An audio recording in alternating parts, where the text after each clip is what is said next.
ପିଲାମାନେ ସେହିପରି ଚର୍ଚ୍ଚରଙ୍କର ଆଉ ଏକ ସମସାମୟିକ କବି ହେଉଛନ୍ତି କିଏ ନା ଜନ୍ ଗାୱାର। ତାଙ୍କର ଜନ୍ମ 1330 ମୃତ୍ୟୁ 1408। ତେଣୁ ଇଂରାଜୀ ବ୍ୟତୀତ ଲାଟିନ୍ ଓ ଫରାସୀ ଭାଷାରେ ମଧ୍ୟ ସେ ସୁପଣ୍ଡିତ ଥିଲେ।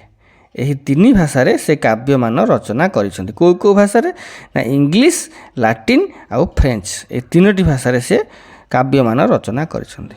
ତେଣୁ କବିତ୍ୱ ଅପେକ୍ଷା ନୀତିବାଦିତା ପାଇଁ ସେ ଅଧିକ ସୁପରିଚିତ ଥିଲେ। କିଏ? ଜନ୍ ଗାୱାର।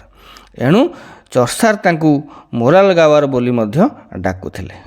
ତାଙ୍କର ଶ୍ରେଷ୍ଠ ଲୋକପ୍ରିୟ କାବ୍ୟ କ'ଣ ନା କନଫେସିଓ ଆମାଣ୍ଟିସ୍। ଏଥିରେ ସେ କ'ଣ କହିଛନ୍ତି ନା ଏଥିରେ ପ୍ରେମିକ କବି ଧର୍ମଯାଜଙ୍କ ନିକଟରେ ନିଜର ପ୍ରଣୟ କାହାଣୀ ପ୍ରକାଶ କରିଛନ୍ତି। ଯେଉଁ ପ୍ରେମିକ କବିଟି ଧର୍ମଯାଜକ ନିକଟରେ ନିଜର ପ୍ରଣୟ କାହାଣୀ ପ୍ରକାଶ କରିଛନ୍ତି। ଖୁବ୍ ଛୋଟିଆଟି ଜନ୍ ଗାୱାରଙ୍କ ବିଷୟରେ।